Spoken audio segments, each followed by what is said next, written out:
Um, growing up in Uganda as a young person, I used to know gay people, first of all. And unlike many Ugandans who grew up and say, I did not know what being gay is or what homosexuality is, I did know personally because I went to same-sex schools. And when I was growing up, people were talking about homosexuality. But people are not, talking about homosexuality in a very, very negative way like they are doing now. They simply would give people names, like nicknames around, and then that's it. But there was not at any time where you would be warned that you're going to school, be careful of boys who come to you and do this to you, or be careful of that man in the neighbor who lives alone. That wasn't there. I didn't see it. But the bad names were there. And then in school, my experience is mainly from school.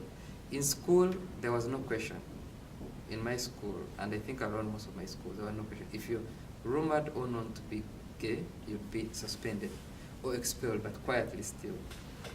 Sometimes under a disguise of, you didn't do well in your grades or something. Or sometimes they would call your parents and tell you, you're perceived to be gay and you have to leave.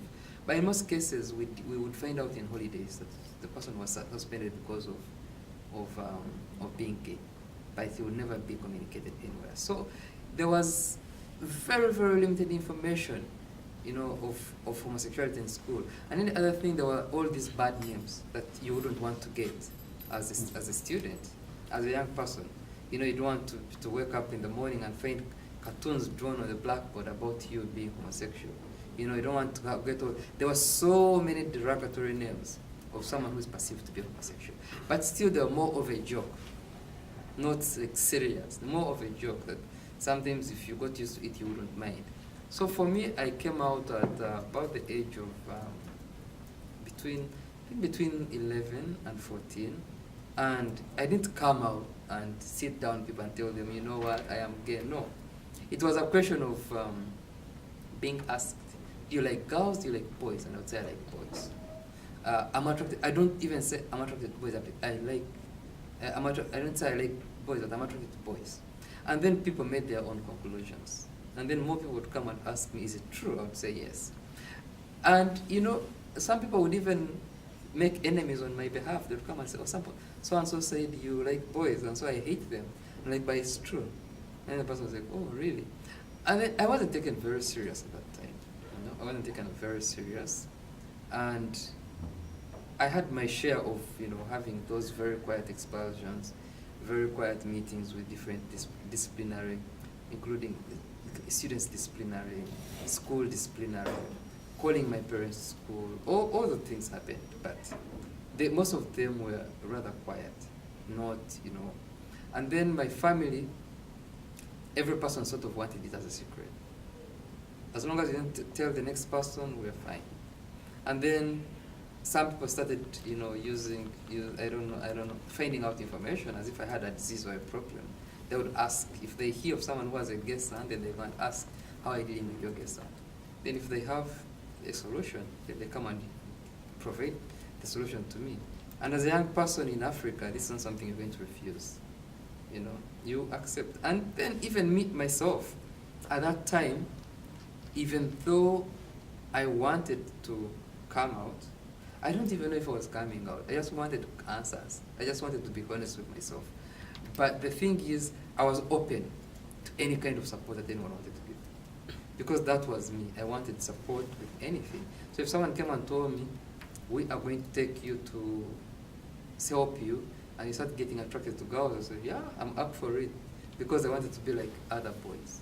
Yeah. So I did go through all that. And eventually, my family gave up. They gave up on doing that to me. And then my friends, I did lose friends, I remember. And I had lots of different kinds of discrimination, bashing, going to sleep and your bed is filled with water. So many different things that happened that some I remember, some I don't remember. But for me, I lived with these things. I lived with them. That I started to get used to some of the things, and started thinking maybe it's okay, even to be discriminated. Maybe it's okay because it would happen like randomly. You go to visit a relative and they say you have to leave. So I would go, sometimes I'm going to visit a relative and I know I'm either staying or I'm leaving. So if they tell me you have to leave, I'm already prepared for that.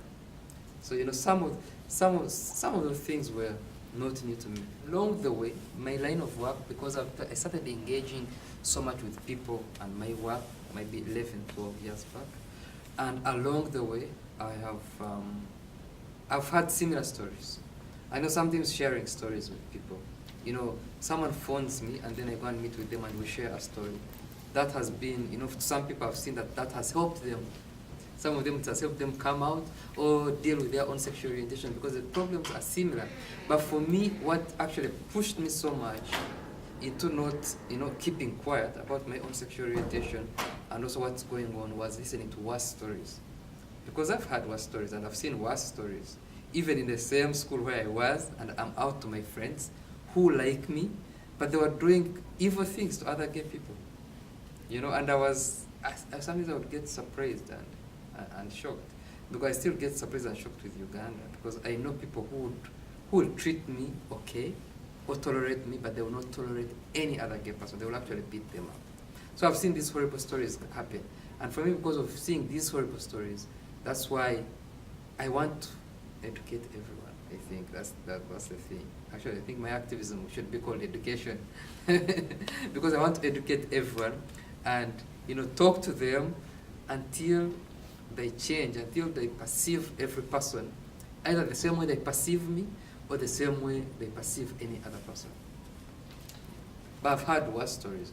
I've had stories of lesbian girls who have been raped by their own families, trying to change them and correct them. I have a friend of mine who I know very well, who has gone through all that, who ran to church, and the church decided to undress him.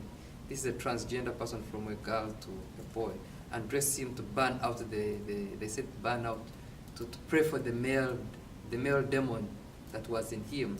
So they undressed him, burnt the clothes, and put the hands naked in front of hundreds of people to pray for him. And then the next minute after that, he had to leave the church because he had nowhere else to run to. So I've had so many stories, so many different stories. Stories of suicide, stories of people who have been thrown out in the middle of the night by their parents. I had a friend of mine, a lawyer, who is a lawyer now, who was being strangled by the family, and he had to run out of the house and come and stay at my house for a few days until he had settled in somewhere else. So the stories I've had are horrible, and what I've gone through is